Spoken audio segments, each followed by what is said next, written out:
en lo actitudinal, porque eso varía entre un 30 y 10% dependiendo de lo que estipule el profesor o vea conveniente. 30%. Ok, pues gracias.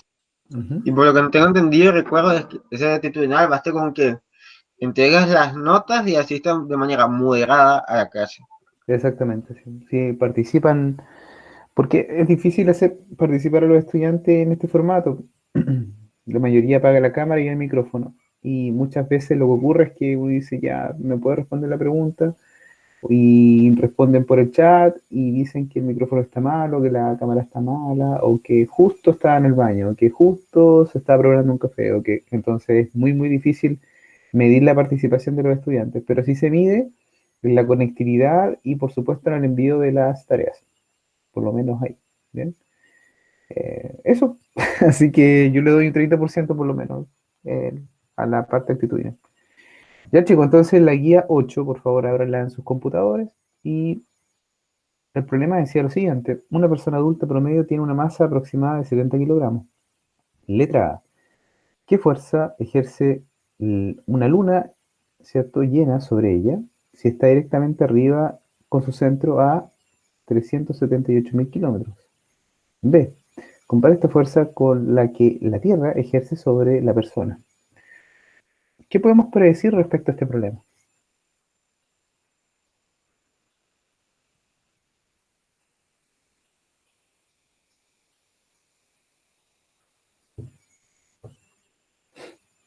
¿Qué podemos predecir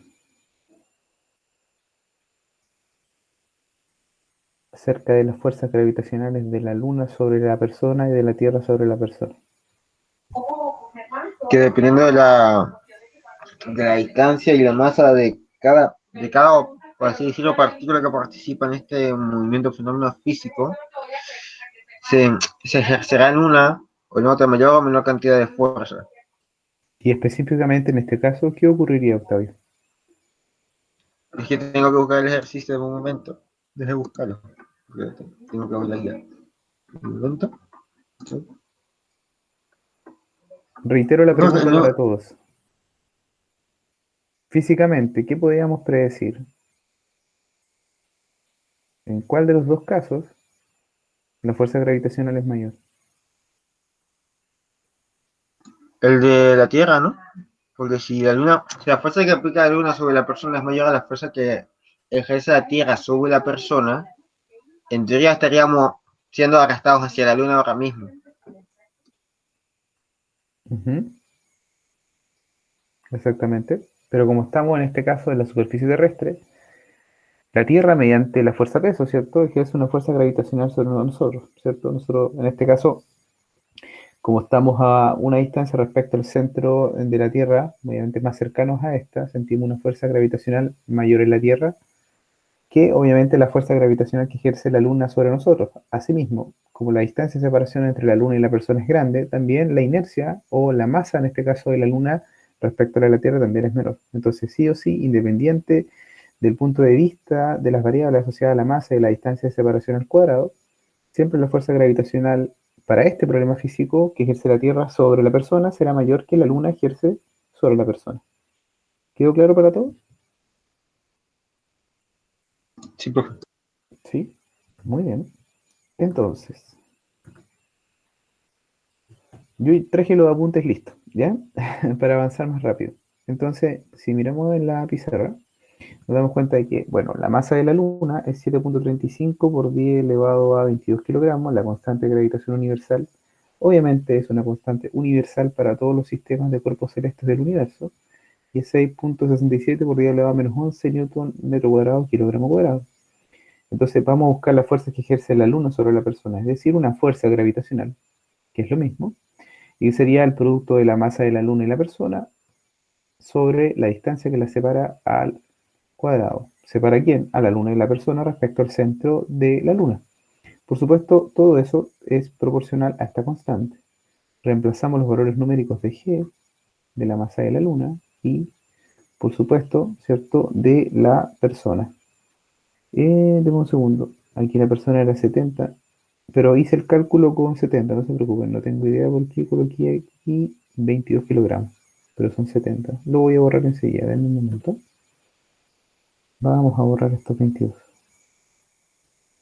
Aquí tuve un lapsus numérico, disculpen. Ahí sí, 70 kilogramos. Ok. Y la distancia, por supuesto, que separa a la persona y el centro de la Luna, ¿cierto? Porque respecto al centro de los cuerpos celestes se mide la atracción gravitacional, es 3,78 por 10 elevado a 8 metros, pero por supuesto esa distancia tiene que estar elevada al cuadrado, porque recuerden que la fuerza gravitacional es proporcional al producto de las masas, pero inversamente proporcional al cuadrado de la distancia que las separa. Entonces, reemplazamos los valores numéricos y se van a dar cuenta que esa fuerza gravitacional de interacción, ¿cierto?, que existe entre la persona y la Luna es 2,4 por 10 elevado a menos 3 newton. Entonces, nos damos cuenta de que esta fuerza gravitacional tiene un exponente negativo escrito en notación científica, estamos hablando de un número decimal. En otras palabras, estamos hablando de una atracción gravitacional débil, debido a la masa y, por supuesto, a la distancia de separación que está al cuadrado. Y eso es correcto desde el punto de vista algebraico, porque si esto aumenta, y sobre todo al cuadrado, lo que estoy buscando que es la interacción gravitacional, por supuesto que va a disminuir aún más. ¿Se entendió?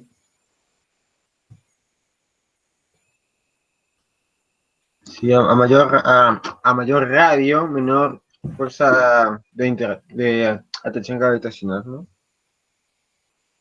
Exactamente. Un detalle a mayor distancia de separación. Me pasa una pregunta, a mayor masa, Ujú. entonces sería, a mayor masa sería mayor la cantidad de fuerza que ejerce, la fuerza gravitacional que ejerce sobre otro. Exactamente. Porque son proporcionales, digamos. Se aumenta la masa en la interacción gravitacional, la fuerza gravitacional va a aumentar, ¿cierto? En cambio, es inversamente proporcional a la distancia que separa a estos objetos, o un sistema en este caso de cuerpos celestes, eh, sobre todo va a aumentar al cuadrado, y en la ecuación, como la distancia está en el denominador, lo que busco, que es justo la fuerza gravitacional, va a disminuir. ¿Sí? Por lo tanto, desde el punto de vista de las proporciones, si tengo una proporcionalidad directa en base a las masas y tengo una proporcionalidad inversa en base a la distancia de separación, por supuesto hay que introducir siempre una constante de proporcionalidad en matemáticas, ¿cierto? Pero justamente esa constante de proporcionalidad en física tiene un significado totalmente aplicado, que es justo la constante de gravitación universal. ¿Bien? Que es 6,67 por 10 elevado a menos 11. ¿Ya? Y es una constante relativamente chica porque en general, desde el punto de vista de las fuerzas naturales que existen en el universo, que son cuatro, la gravedad es la más débil de todas. ¿Bien? ¿Alguna consulta? ¿Qué dice don José Velázquez? ¿Es posible que dos cuerpos como planetas se repelan o los objetos supermasivos siempre se atraen? Muy buena pregunta. La fuerza gravitacional siempre es atractiva, nunca es repulsiva. Cuando uno experimenta fenómenos de repulsión en la electricidad y el magnetismo. Ujú. La fuerza gravitacional siempre es, en este caso, atractiva, nunca repulsiva. ¿Vamos bien hasta acá, estimados? ¿Dudas, consultas? Fue respecto a esa pregunta, Ujú, la razón por la cual, aunque exista esta fuerza, ujú. haya planetas que, por así decirlo, coexisten de manera equilibrada sin que se atraigan mutuamente, es porque usted nos había dicho, creo que era, que como el planeta A y el planeta B se ejercían su cierta fuerza entre ellos para que no se atraviesen para que no se casen demasiado. Claro, la Porque como el fuerza planeta, gravitacional, en este caso, entre ambos cuerpos siempre es atractiva, ¿verdad? Ahora, si un satélite, por ejemplo, o planeta giran en torno a una estrella, esa órbita en principio se podría decir que es estable, ¿ya? Excepto hay un comportamiento anómalo, por ejemplo, con Plutón. Plutón, en este caso, bueno, ya no es considerado un planeta del año 2006, es un planeta enano, y este planeta en principio se está alejando cada vez más. Y eso se debe en principio a que, como está muy alejado del planeta, al parecer hay otras, por decirlo así, perturbaciones gravitacionales, ¿ya? Este planeta se está alejando del Sol, ¿ya? Mientras más cerca estén los planetas del Sol, la fuerza gravitacional va a ser mayor y obviamente se van a cumplir que las órbitas en principio van a ser estables. Mientras más cerca estén del Sol, se empiezan a acercar, acercar, acercar, la fuerza gravitacional en este caso va a ser tan grande que obviamente podría darse que el planeta pueda colapsar gravitacionalmente hacia el Sol, digamos, ¿ya? Pero, por ejemplo, lo que pasa con los planetas y con la Tierra en general, no estamos ni muy cerca ni muy lejos para que esa órbita sea estable, ¿ya? ¿Se entiende? Sí, profe. Ujú. Y dice don José, pero los planetas tienen electromagnetismo, o ese electromagnetismo no es suficiente fuerte como para repeler otro supermasivo. O sea, lo que poseen en este caso los planetas eh, son campos magnéticos, ¿ya? Y los campos magnéticos en general se deben al flujo constante, el constante movimiento de lo que ocurre con un movimiento, por decirlo así, rotacional del núcleo, que está compuesto en este caso, obviamente, por material rocoso, magma fundido, pero también muchos elementos asociados a los metales. Entonces, este movimiento genera obviamente cargas de movimiento y las cargas de movimiento generan campos magnéticos, ¿bien? Y esos campos magnéticos son esenciales, por ejemplo, para proteger al planeta de la radiación electromagnética que, por ejemplo, proviene del Sol, ¿ya? Vientos solares, radiación UV, etcétera, como por ejemplo nuestro planeta. Ahora bien, esa fuerza electromagnética en este caso, que posiblemente podrían tener los planetas, no es considerable, ¿ya? Porque en realidad los campos magnéticos, ¿ya? Salen de un polo y entran a otro. En otras palabras, uno puede representar los campos magnéticos como líneas de campo, que obviamente salen de un polo y entran a otro. Y cuando eso ocurre, ese campo, en este caso magnético, es constante en el mismo planeta, pero no tiene ningún tipo de incidencia sobre los otros campos magnéticos de los demás planetas, ¿ya? Asimismo, los elementos químicos estables, desde el punto de vista eléctrico o neutros, tienen la misma cantidad de protones y electrones, ¿ya? Y eso en este caso hace que prácticamente, por ejemplo, dos cuerpos que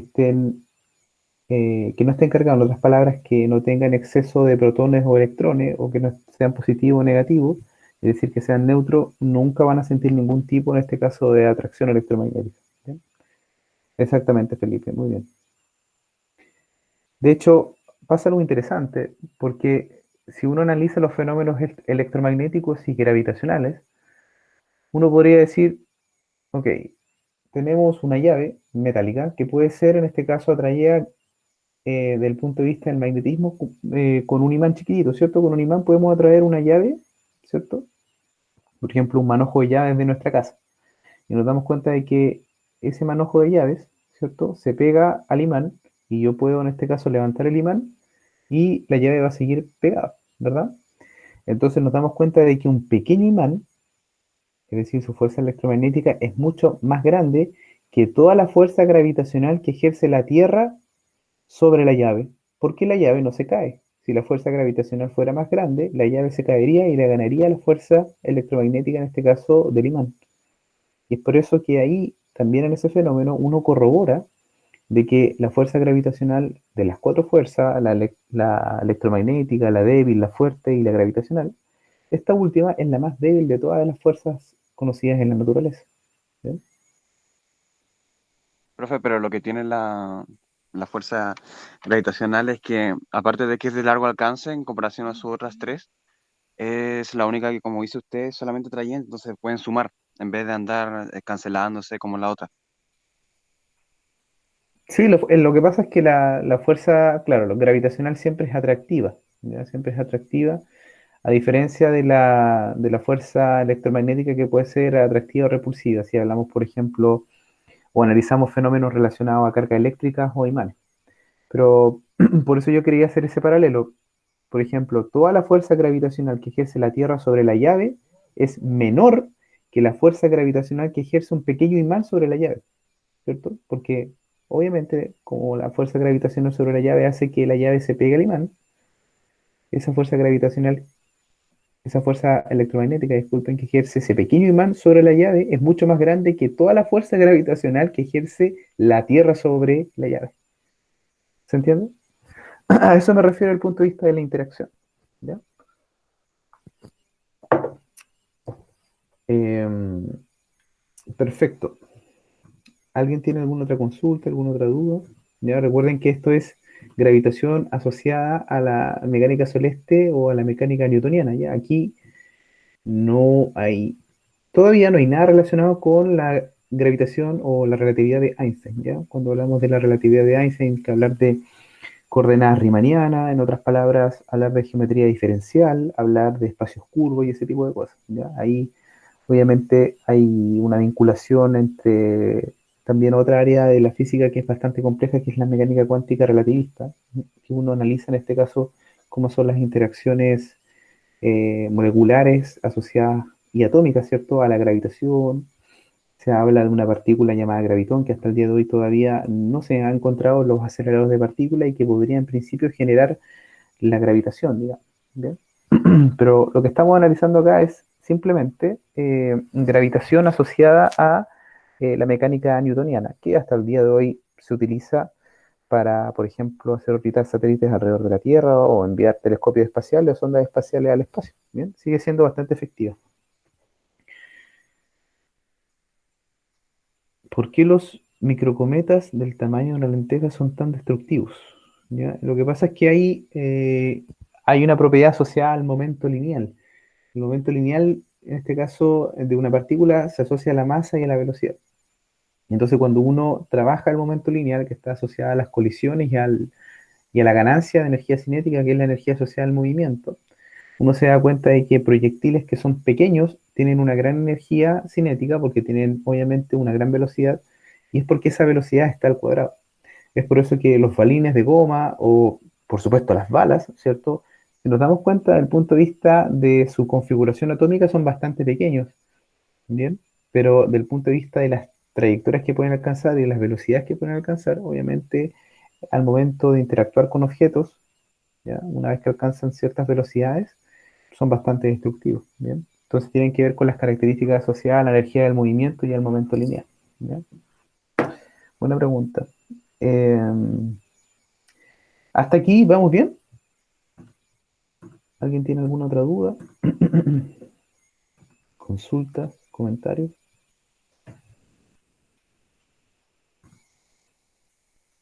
Bien.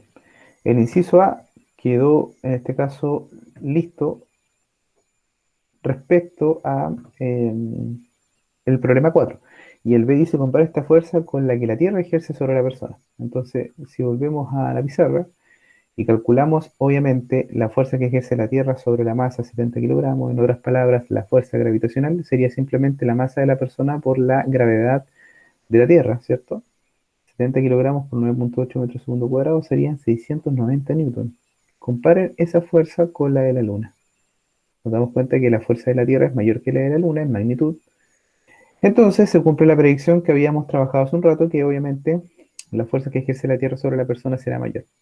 Y uno puede hacer la siguiente relación matemática. Cuando uno hace relaciones o razones, tiene que trabajar con fracciones para ver en qué factor, por ejemplo, la fuerza de la Luna es menor que la fuerza gravitacional, en este caso, de la Tierra.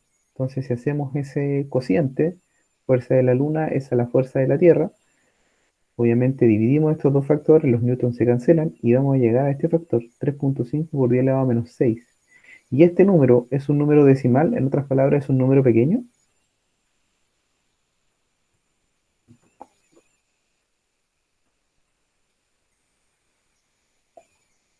Esto que está aquí, si dividimos ambas fuerzas,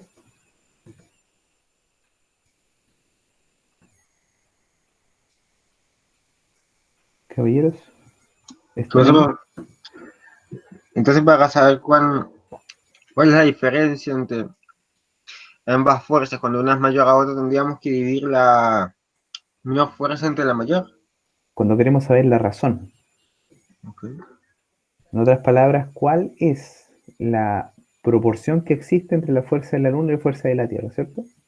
Entonces, si tú quieres saber cuántas veces es la fuerza, ¿cierto?, de la Luna respecto a la Tierra, haces un cociente, una división entre la fuerza de la Luna y de la Tierra, y vas a tener este factor numérico. Y finalmente tú puedes despejar la fuerza de la Luna. La fuerza de la Luna va a ser este factor, este Ft, que es la fuerza de la Tierra, va a pasar multiplicando, y te va a quedar que la fuerza de la Luna es 3.5 por 10 elevado a menos 6 veces la fuerza de la Tierra. Y esta proporción, ¿ya? O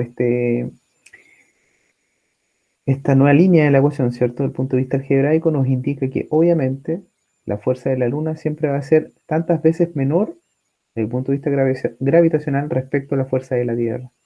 ¿Se entiende? Sí, profe.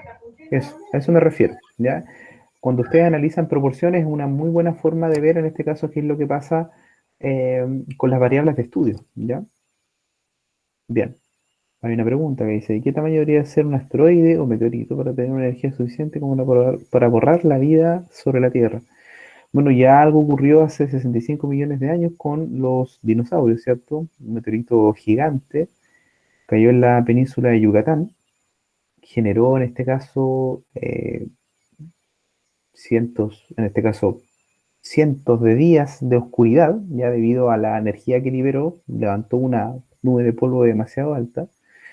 Entonces, todos los días en la Tierra eran noches. Eso interrumpió los procesos de fotosíntesis de muchas plantas.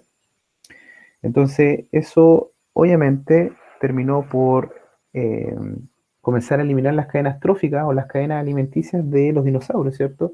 Las plantas mueren, los dinosaurios herbívoros también lo hacen, y por supuesto, el principal alimento de los carnívoros también. En ese tiempo, ya desde el punto de vista evolutivo, comenzaron a aflorar los primeros mamíferos pequeños. Como estos dinosaurios ya comenzaron a perecer, esa fue la oportunidad para que estos mamíferos pequeños fueran, en este caso, evolucionando desde los primeros homínidos hasta el Homo sapiens. ¿Bien? Y ese asteroide, busquen el tamaño del asteroide de la península de Yucatán. ¿Ya? Pudo provocar ese desastre. ¿Bien? Y ahora, ¿qué debería pasar, cierto, con la magnitud de un asteroide que pueda borrar la faz de la Tierra? No lo sé, habría que consultarlo con un astrobiólogo o buscar, en este caso, alguna forma de calcular esa magnitud, pero es una interesante pregunta.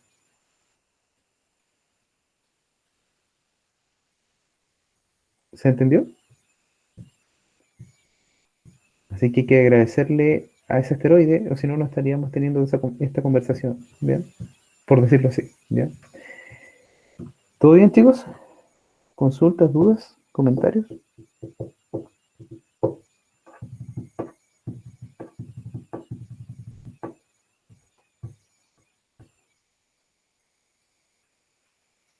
Claro, algo así. Bueno, pero la mayoría de las aves son descendientes de estos dinosaurios, ¿cierto? Si uno ve una gallina, esa gallina es prácticamente un pariente directo de los dinosaurios, ¿ya? Ahí tenemos algunos parientes cercanos, digamos, desde el punto de vista evolutivo de los dinosaurios. Prácticamente todas las aves, ¿ya? Eh, ok, estaría listo ese problema pendiente de la guía. Ahora voy a orientar cómo podrían hacer en este caso los ejercicios de la guía 9. Entonces vámonos a la guía 9. Son solamente dos problemas. Entonces para estos problemas tenemos lo siguiente. Denme un segundo.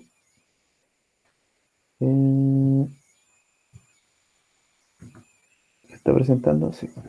Entonces dice, una masa puntual de 8 kilogramos y una masa puntual de 15 kilogramos están separadas por 50 centímetros. Se suelta una partícula de masa m desde un punto entre las dos masas a 20 centímetros, disculpen, de la masa de 8 kilogramos en una línea que conecta las dos masas fijas. Obtenga la magnitud, un valor numérico expresado por supuesto en Newton, y la dirección, es decir, si es positiva o negativa, ¿de quién? De la aceleración de la partícula. Entonces, para hacer ese problema, como orientación les propongo lo siguiente. Ya, señores, a continuación. Miren, obviamente dibujar un diagrama de cuerpo libre, ¿cierto? Pero antes del diagrama es importante dibujar qué es lo que pasa desde el punto de vista geométrico en una dimensión. Voy a tener la masa de 8 kilogramos, la masa de 15 kilogramos. A este lo voy a llamar objeto 1, objeto 2. Y acá tengo la masa M, que está entre medio, ¿cierto?, de las dos masas. Sin embargo, no está en medio, sino que está a 20 centímetros de la de 8 kilogramos. Por supuesto, como sabemos que la distancia de separación entre la de 8 y la de 15 es 50 centímetros, la distancia restante entre M y el cuerpo 2 sería 30 centímetros. Eso desde el punto de vista geométrico. ¿Hasta aquí vamos bien? ¿Sí, profe? Ok. Entonces, pregunta. A ver, cambiemos de color. Cambiamos de color. Voy a ocupar acá la tableta. Verde. Pregunta. ¿Qué es lo que siente M? Que la están atrayendo por izquierda y derecha, como si lo estuviesen jalando para ambos lados, ¿no? Ok. Entonces, siente una fuerza gravitacional hacia acá, ¿verdad? Que es la fuerza gravitacional que ejerce uno sobre ella. Por supuesto, también ejerce una fuerza gravitacional el cuerpo 2 sobre, obviamente, esta masa M, que no conocemos su valor, ¿verdad? Y lo que nos están pidiendo es que nosotros podamos obtener, ¿qué cosa? Obtener la magnitud y dirección de la aceleración. Pero, de acuerdo a la segunda ley de Newton, si yo quiero saber la aceleración, necesito saber cuál es la fuerza resultante que se ejerce sobre esta masa que está aquí, ¿verdad? Entonces, ¿cómo podría saber cuál es la, en este caso, fuerza resultante que se ejerce sobre esta masa?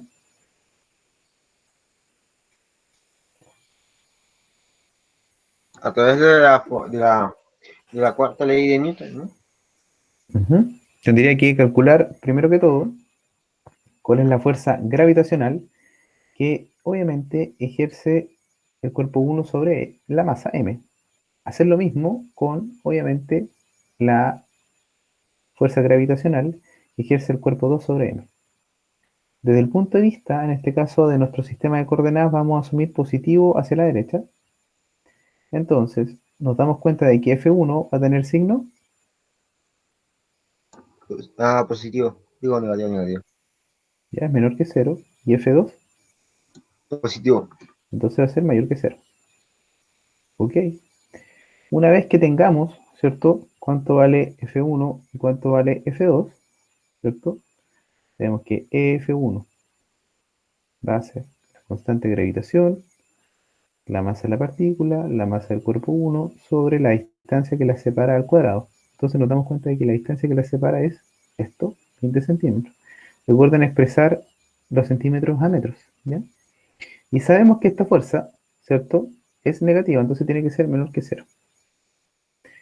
Por supuesto, F2 va a ser exactamente lo mismo, G, M, M2, sobre la distancia que la separa al cuadrado, es decir, acá tendríamos los 30, ¿cierto?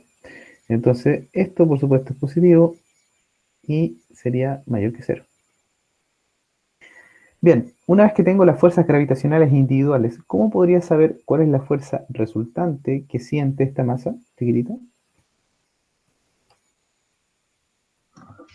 Tendríamos que restarle. Ideal sería restar ambas fuerzas, estamos diciendo que una va a ser negativa y la otra positiva, y usar la fórmula de fuerza, es decir, fuerza total es igual a masa por aceleración. Muy bien. Entonces lo que tendríamos que hacer es calcular la suma de la fuerza, es decir, la fuerza total, suma de las fuerzas en el eje X. Entonces tendría, obviamente, F1, ¿cierto? Más F2. Por supuesto, si tengo F1 y F2 con sus respectivos signos, voy a saber cuál es la fuerza resultante. Pregunta, si la fuerza resultante resulta ser menor que 0, significa que el objeto se está moviendo hacia la, Izquierda, y si es mayor que 0, derecha. derecha. Una vez tenido, en este caso, el valor numérico de la fuerza resultante, sabemos que la fuerza resultante, ¿cierto? La suma de las fuerzas que actúan sobre ese objeto tiene que ser igual a la masa del objeto, ¿cierto? Que está sintiendo la aceleración por esa aceleración respectivamente. Entonces esta fuerza que está aquí va a salir de acá.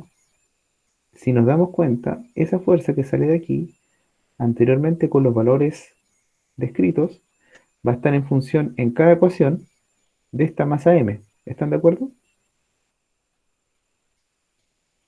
Sí. Que no sabemos cuánto es. Sin embargo, cuando ustedes despejen la aceleración, acá igual van a tener esa masa. ¿Y qué va a pasar al final? Se simplificaría Se la... simplificaría. Exactamente. Entonces, si esta fuerza resultante que obtuvimos aquí y que está escrita en la segunda ley de Newton nos diera negativo, ¿cómo sería también la aceleración? La aceleración sería negativa, ¿no? Y si fuera positiva la fuerza, Sería positiva la aceleración. muy bien. Entonces ustedes van a encontrar la magnitud expresada en metros por segundo al cuadrado y, ¿cierto? La dirección y sentido, eje X, sentido izquierda, sentido derecha, según corresponda. ¿Se entiende? Sí, profe. Muy bien. Eso es respecto a ese problema. Eso es lo que tienen que hacer. Bien. Entonces ahí prácticamente los orienté en su totalidad, cómo tienen que hacer el problema. Bien, entonces ahora estamos en condiciones de analizar el segundo. Una pregunta sobre el ejercicio 1. ¿Sí? Lo vamos a leer ahora. No, es sobre el 1, profe. No es el 2. ¿Ah? Era sobre el 1. Ah, de los sobre el 1, ya, dime. No, que como desconocemos cuánto es la masa del planeta del medio, lo que tenía planteado hacer es igualarlo todo a la masa, porque es la constante que se repite, y luego poner esos factores en la que sería la fórmula de suma de esfuerzos. Sí, porque tú vas Sería, a tener la suma de las dos fuerzas, ¿cierto? sí, Resultante, con la cuarta ley de Newton, pero te va a quedar un factor m dando vueltas. Entonces, tú sacas el valor de la fuerza y ese factor m te va a seguir dando vueltas, digamos, en la fuerza gravitacional total. Pero tú sabes que ese factor después está en la segunda ley de Newton, que es igual a m por a. Entonces, como tu suma de las fuerzas tiene factor m y al lado derecho tiene un m, estaría listo. claro. Entonces, Ujú. profe, Ok, ya. Entonces, el segundo problema dice: cuatro masas idénticas de 800 kilogramos cada una se colocan en las esquinas de un cuadrado que mide 10 centímetros de lado. ¿Qué fuerza gravitacional neta, magnitud y dirección, actúa sobre la masa superior izquierda debido a las otras tres? Es decir, vámonos a la representación geométrica de este problema. Pestaña. Ok, ¿qué es lo que tenemos aquí? Entonces tenemos el cuadrado y en cada esquina tengo masas idénticas, uno, 2, 3 y 4. Entonces lo que me preguntan acá es, ¿cuál es la fuerza gravitacional total, magnitud y dirección, ¿cierto? Es decir, cuánto es el valor numérico expresado en Newton y de hacia dónde va a apuntar. ¿Quién? La masa, en este caso, uno. ¿Por qué? Porque si nos damos cuenta, estamos buscando la atracción gravitacional que ejerce 3, 4 y 2 sobre uno. Entonces, ¿qué es lo que va a sentir uno respecto a 2?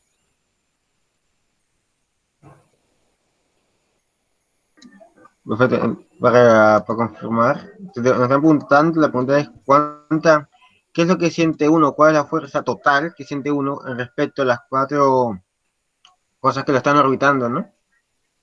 Sí, yo tengo un cuadrado, ¿cierto? Y en cada esquina tengo masas iguales y están fijas, todas, ¿cierto? Entonces, si están fijas, yo sé que el lado del cuadrado es 0,1 metro. ¿Bien? Entonces, o 10 centímetros. Me preguntan cuál es la fuerza gravitacional en magnitud y por supuesto el sentido que ejerce 3, 4 y 2 sobre uno. ¿Cuál es la fuerza neta, la fuerza gravitacional total que ejercen Entonces, la las suma otras sería, 3 sobre uno? ¿Bien? el único dato que variaría, sí o sí, sería el radio, ¿no? Porque es en relación a 4, porque como la masa es idéntica Ujú, y la distancia de los lados es idéntica, ujú. a la hora de aplicar la fórmula de la fuerza de gravedad, tendríamos que, tendríamos que establecer la de uno y 2 y 3 serían iguales, ya que 2 y 3 y uno tienen la misma masa y la misma distancia. No sé si me equivoco. Tú dices que la fuerza gravitacional que ejerce 2 sobre uno es la misma que 3 sobre uno. Sí, porque como aquí, el problema dice que la masa de todas las bolas es idéntica, o sea, 800, y como cada lado del cuadrado es el mismo, porque es un cuadrado, Ujú, lo lógico sería que la fuerza de gravedad de esas dos bolas sería la misma, ¿no? ujú. Ok, entonces, cuál es la dirección y sentido de la fuerza gravitacional que ejerce 2 sobre uno? Sería hacia la izquierda. ¿2 sobre uno? ¿Hacia la izquierda? Hacia la derecha, perdón. Sí. Ok, así. Esa es la fuerza gravitacional que ejerce 2 sobre uno. ¿Cuál es la fuerza gravitacional, dirección y sentido que ejerce 3 sobre uno? Hacia arriba, Hacia abajo. La fuerza que ejerce 3 sobre uno. hacia arriba. ¿Hacia arriba? Es decir, 3 repele a uno. Hacia Hacia abajo. abajo. Es hacia Ajá, abajo. La fuerza gravitacional siempre es atractiva. ¿Bien? Siempre tengan cuidado ahí. ¿Y cuál es la fuerza gravitacional que ejerce 4 sobre uno? Abajo hacia la derecha. Muy bien. Diagonal, Diagonal ¿no? hacia abajo.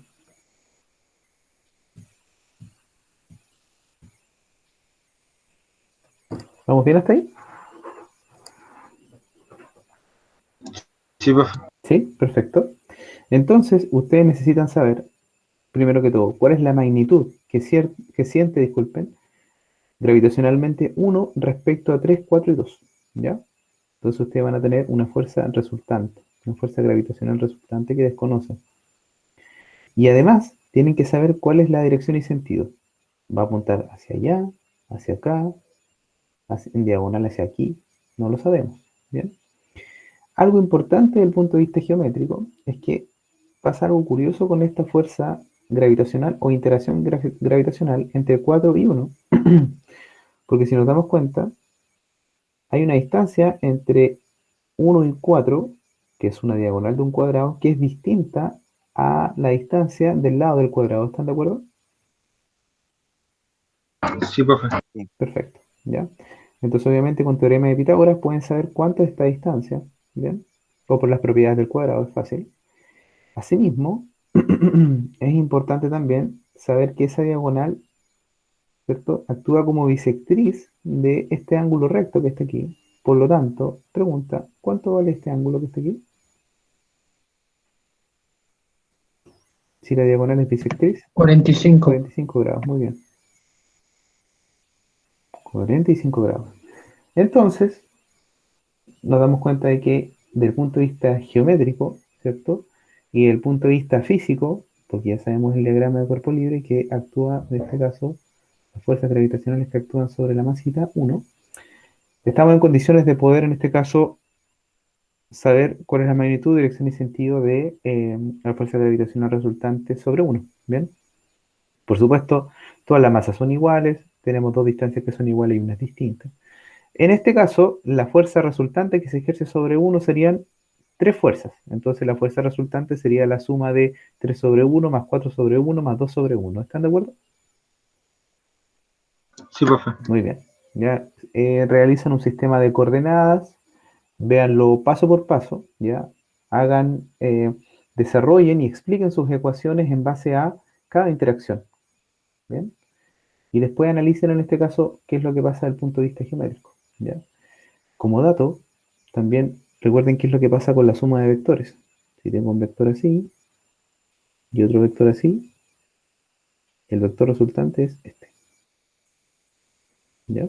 Eso se los dejo como pista también que va a ser útil para el problema. ¿Bien? ¿Alguien tiene alguna otra duda, alguna consulta, comentario, inquietud? Es una pregunta para recordar, perdón. El resultante era equivalente a la suma de los dos vectores originales, ¿no? Claro, este vector resultante es equivalente a la suma de los dos vectores originales. Este más este me da este. O si lo quieren ver de otro lado, por ejemplo, este vector más este vector, ¿cuál vector me da? Ese vector resultante. ¿Bien? Entonces, Recuerden que las fuerzas individuales se calculan con, obviamente, la cuarta ley de Newton, ¿cierto? Fuerza gravitacional va a ser la constante, producto de las masas, ¿cierto?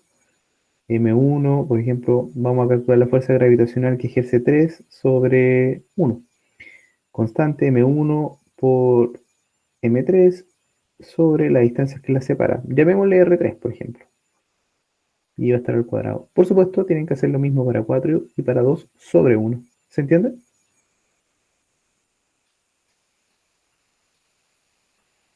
Profe, sí, una pregunta. Ujú. En esta clase de movimientos, el objeto se va a terminar moviendo hacia donde la fuerza sea mayor. Exactamente, el vector resultante.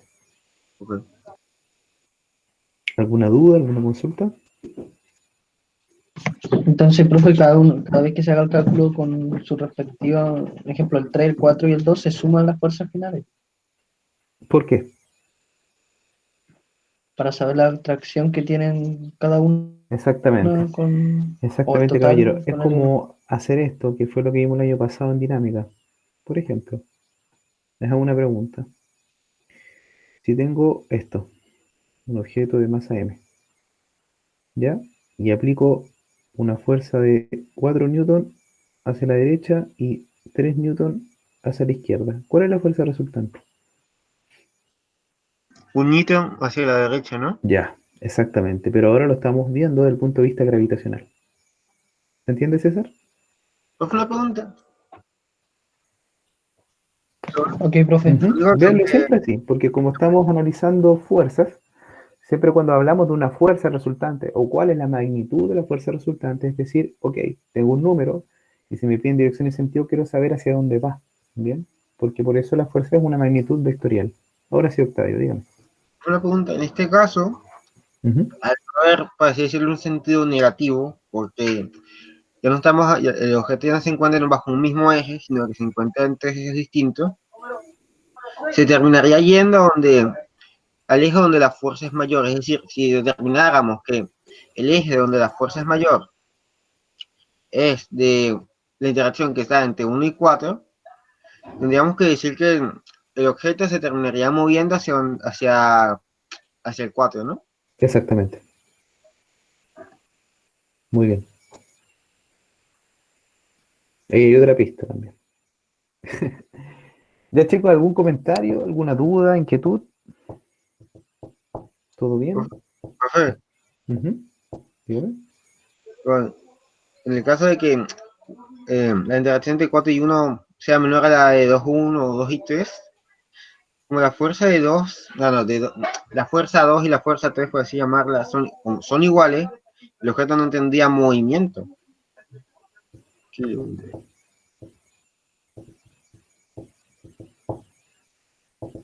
¿Qué opinan los demás?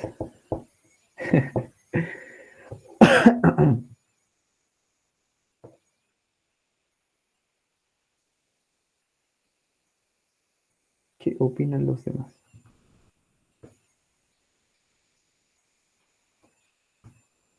Pero mira, por eso fue importante. Bueno, es relevante tu argumento, súper. Por eso les di una introducción, digamos, cómo lo podrían resolver. Es importante analizar lo que pasaba con los vectores resultantes. ¿Bien? Porque, don Octavio, si tú tuvieras, por ejemplo, un vector que apunta hacia la derecha y otro hacia la izquierda con la misma magnitud, dirección, pero sentido contrario, ahí yo te puedo creer que no se mueve. Lo mismo pasaría en el eje Y. Pero si ahora tengo un vector hacia allá y hacia acá, que son ejes distintos, ¿debería pasar lo mismo? Es decir, ¿experimentaría una fuerza igual a cero? No, pues haría experimentar una especie de, ¿cómo se llama esto? ¿Movimiento circular, tal vez? No. O Buen un intento, movimiento pero buen intento, pero no. diagonal. Ahí estás más cerca. Porque a mí lo que se me ocurre es que el objeto se irá moviendo se moverá a la derecha a la vez que va bajando, es lo que se me ocurre que va a suceder. Bien, veámoslo de nuevo. Si solamente actúa 2, se mueve hacia allá. Si solamente actúa 3, se mueve hacia abajo. O si solamente actuara 4, se mueve en diagonal hacia abajo. Sin embargo, hay 3 partículas que interactúan sobre esta, que es 1. Entonces nos damos cuenta de que si actúa F2, F3 y F4 al mismo tiempo, no tiene por qué ser 0 la fuerza. Para que sea 0 se tiene que anular, en este caso, en la misma dirección y sentido, ¿ya? Entonces, es importante saber qué es lo que pasa con la suma vectorial. ¿Qué es lo que pasa con esto?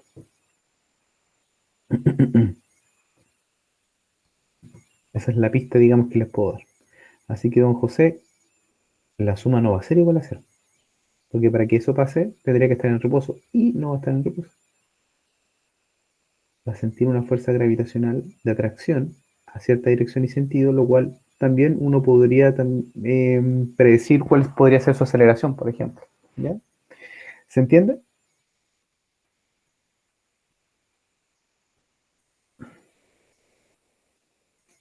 ¿Vamos bien hasta aquí? ¿Consultas, dudas, comentarios?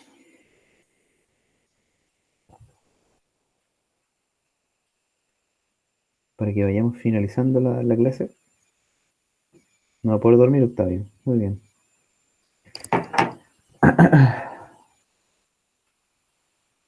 Vamos a pasar la lista. Profe, hubo un alumno que le escribió que se tenía que retirar, que por favor lo deje presente. Hace unos cuantos minutos atrás, si se puede fijar en el chat.